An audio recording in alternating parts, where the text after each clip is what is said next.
자, 오늘은 역사상 가장 위대한 미제 사건 중 하나라고 할 수 있죠? 바로 출애굽 이야기, 그 숨겨진 실마리를 한번 추적해 보겠습니다. 출애굽, 정말 많은 분들의 신앙과 문학의 근간을 이루는 이야기잖아요. 그런데 말이죠, 고고학적인 직접 증거는 거의 없다는 점도 아주 유명합니다. 그래서 우리가 바로 이 질문에서 시작해야 하는 거죠. 도대체 증거는 어디에 있는가? 자, 한번 보세요. 한쪽에는 성경에 묘사된 이 어마어마한 서사가 있습니다. 그런데 다른 한쪽에는 당시 세계 최강 대국이었던 이집트의 역사 기록이 있는데 여긴 완전한 침묵 그 자체죠. 바로 이 극명한 대조가 우리가 오늘 풀어야 할 미스터리의 핵심입니다. 아니, 그렇다면 도대체 왜 침묵했을까요? 이번 시간에는요, 유력한 문헌 분석을 바탕으로 고대 세계가 남긴 단서들을 하나하나 따라가 볼 겁니다. 마치 탐정처럼 말이죠. 간접적이고 정황적인 증거의 조각들을 맞춰보는 누적 증거라는 방법을 한번 사용해 볼 거예요. 좋습니다. 그럼 먼저 역사학자들에게 가장 큰 난관이라고 할 수 있는 부분이죠. 이집트 측 기록이 왜 없는가? 이집트의 침묵부터 시작하겠습니다.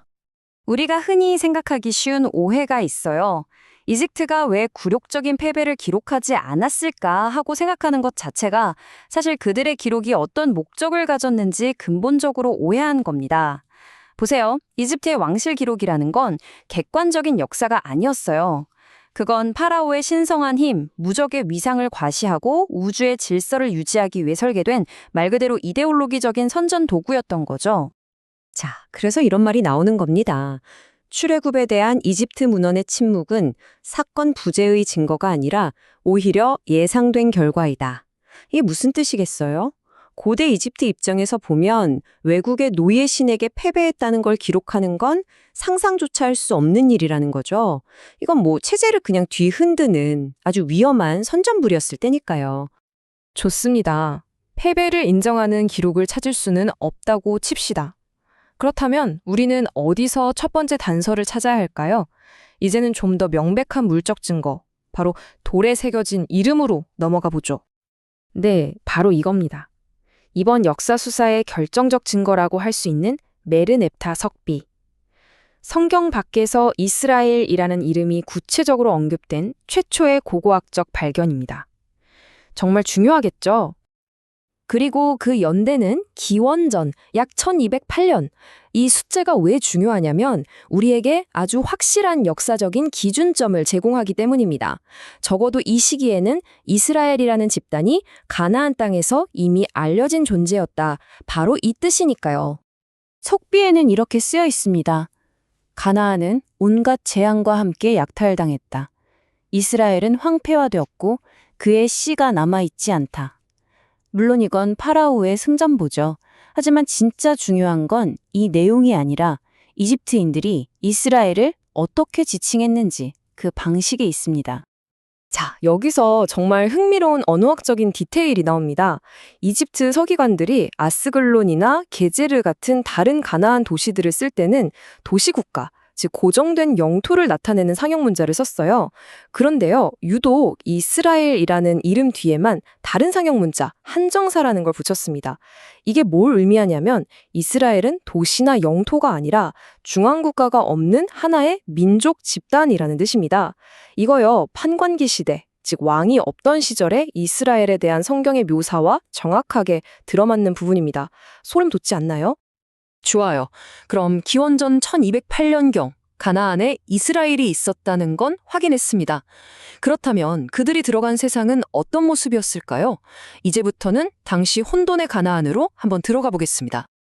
여기서 범죄 현장의 단서라고 할 만한 게 나옵니다.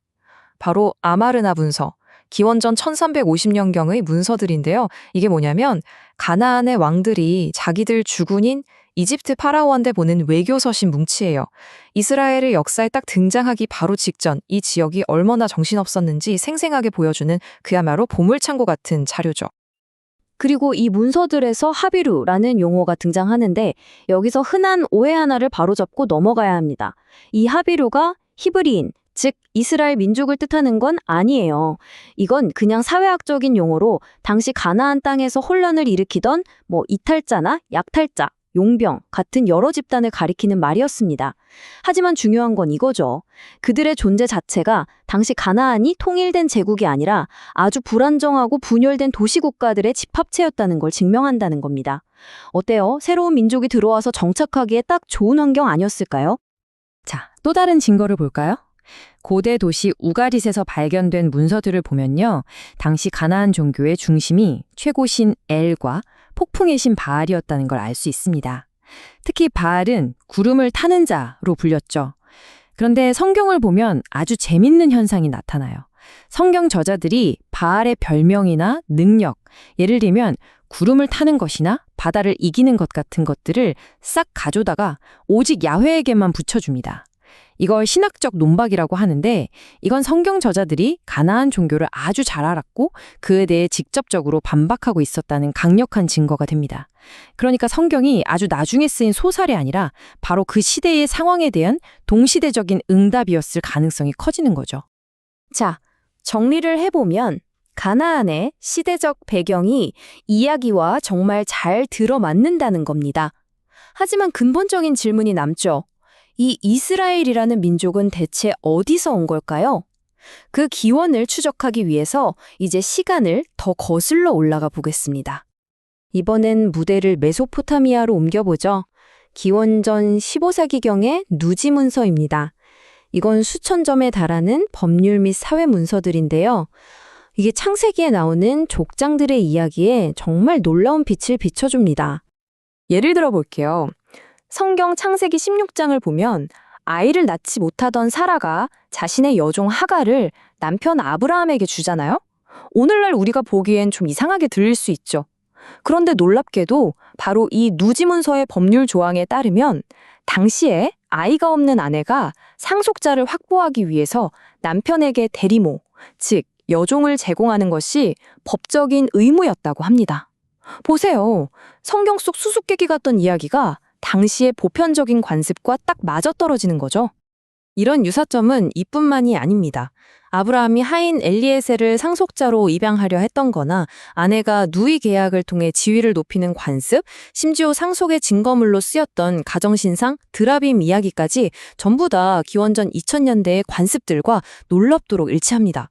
이건 족장들의 이야기가 그냥 만들어낸 게 아니라 특정 역사적 문화적 배경에 깊이 뿌리내리고 있다는 걸 아주 강력하게 보여주는 거죠.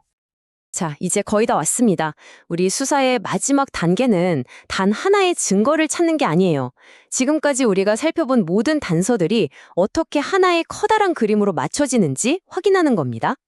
사실 출애굽의 역사성을 인정하는 학자들 사이에서도 그 정확한 시기에 대해서는 논쟁이 좀 있습니다. 크게 두 가지 설이 있는데요. 하나는 열왕기상 기록에 근거한 기원전 1446년경의 전기 연대설이고 다른 하나는 이스라엘 백성이 라암셋 도시를 건설했다는 출애굽기 기록에 근거한 기원전 1270년경의 후기 연대설입니다. 보시는 것처럼 각각의 학설은 서로 다른 성경 구절과 고고학적 증거를 근거로 삼고 있죠. 이건 이 주제가 여전히 학계에서 얼마나 활발하게 논의되고 있는지를 보여주는 대목입니다. 자, 그럼 지금까지 우리가 모은 조각들을 시간 순서대로 한번 맞춰볼까요?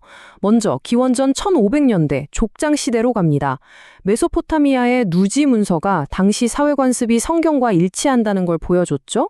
시간이 흘러 기원전 1200년대 이집트 파피루스 기록을 보면 셈종 노동자들이 바로 그 라암셋 도시를 건설하고 있습니다. 그리고 그 무렵 가나안은 어땠나요? 기원전 1300년대의 아마르나 문서가 보여주듯 정치적으로 완전히 분열된 혼란의 땅이었습니다. 그리고 마침내 기원전 1208년 메르넵타 석비가 가나안 땅에 이스라엘이 존재함을 딱 확증해 줍니다. 어떠세요? 서로 다른 시대와 장소에서 발견된 이 정황 증거들이 모여서 성경의 거대한 서사와 일치하는 하나의 일관된 역사적 틀을 만들어내고 있는 겁니다. 그러니까 이 자료가 주장하는 핵심은 바로 이겁니다. 출애굽이 일어났다고 한 줄로 딱 적힌 단일 문서는 없다는 거예요.